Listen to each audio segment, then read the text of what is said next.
What is going on, Jet fans? Matt O'Leary back with another video this morning. Wanted to talk to you guys about some Shedeur Sanders uncertainty in the NFL draft and how that will have a impact on the New York Jets and their draft strategy with pick number 7. So this all really starts with the New York Giants, who hold the 3rd pick in the NFL draft. For the past few weeks, the draft has been rumored to shake out with Cam Ward going number 1, Travis Hunter number 2, and Abdul Carter number 3 to the New York Giants. But that feels like it's maybe changing because Adam Schefter reported that the New York Giants are working out Shedeur Sanders again on Thursday of this week. Now, what does that tell me? It tells me that there's people in the building who genuinely believe in Shedeur Sanders being their guy and they want him to be the pick. I don't know what another throwing against air in shorts is going to do for you, but so be it. It feels like the Giants are very uncertain. They were rumored to love Shedeur Sanders for a really long time. I mean, Joe Shane was at practices, for God's sake, at Colorado during the regular season. We're not even talking about games. We're talking about practice, to quote Allen Iverson. And you had the Giants and company out there watching him. But what does this mean for the New York Jets? How does this loop into impacting then? Allow me to explain. So if the Giants do take Shedeur Sanders, then, forget it. It doesn't really make an impact. But if it goes back to what we assume the draft order was going to be, and the Giants take Abdul Carter 3rd overall, I don't see a path where Shedeur comes off the board at pick 4, 5, or 6, which means when the Jets are on the clock at pick number 7, I think if the Giants, assuming the Giants aren't taking him, Shedeur Sanders would be there when the Jets are picking. Now, this is not me coming out of left field and going, actually, the Jets should draft Shedeur Sanders. That's not what I would do. But for the people who want the Jets to trade down, which feels like a pretty big contingency of fans who would like to see the New York Jets move down the draft board, Shedeur being there at 7 increases the odds of the Jets being able to trade back. I think what we forget sometimes when saying, I'd like to see my team trade back, is that another team has to be coming up for something in particular. A quarterback is often one of those things. The Jets did it just this past year. They moved back a pick with the Minnesota Vikings from pick 10 to pick number 11. And the Vikings, drafted J.J. McCarthy. The Jets slide back one spot and they get their guy, Olu Fashanu.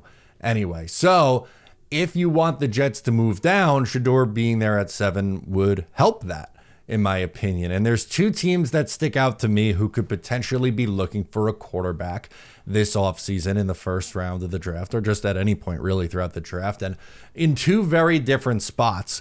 One is 9 overall, the New Orleans Saints, and the other team is 21, the Pittsburgh Steelers. Now, as I mentioned, those are 2 clearly very different areas that you'd be trading to, and they would be very different trade back packages.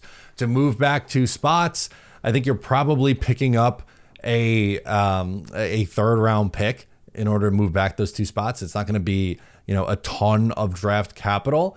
But if you're trading back to 21, you're getting a 2nd round pick this year and like a 1st round pick next year. Like that's 7 to 21 is a pretty big fallback option. And if you're at home sitting there and saying, I don't want to move back to 21, I don't know who's going to be there at that point and it's not worth it. Okay.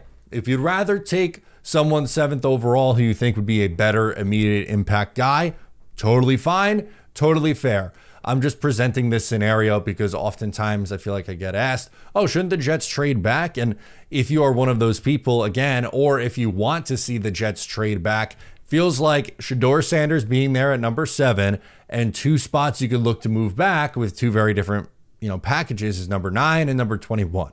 So number 9 would be like you move back and get an additional mid-round pick, and hopefully you still get someone quality in the top 10 who could come back and be an immediate impact. Moving back to 21 is likely about getting, a mid-round pick this year and potentially a 1st round pick next year, which if you're of the belief that the Jets should just be building out the roster and maybe you're looking to use multiple picks in next year's draft class to move up for a quarterback in 2026, then that might be a package that you would prefer. But there's clearly a couple of different options. Unfortunately, I don't know if I see a team trading up for Ashton Jeanty if he is there for the New York Jets at pick number 7.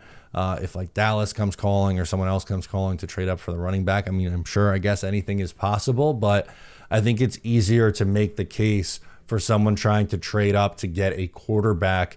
And the quarterback in Shedeur Sanders being there at 7 makes sense because I don't think someone's trading up to 7 for Dart or Jalen Milroe, but Shedeur is going to be a little bit more mixed opinions on. Some teams really like Shedeur Sanders. Other teams, they view him more as a second-round guy. And you can feel however you like at home, but I'm just going through, potential options on what could happen for the New York Jets on draft night. So if your team trade down, I think you should be rooting for the New York Giants to take Abdul Carter and letting Shedeur Sanders fall and be available at pick number 7.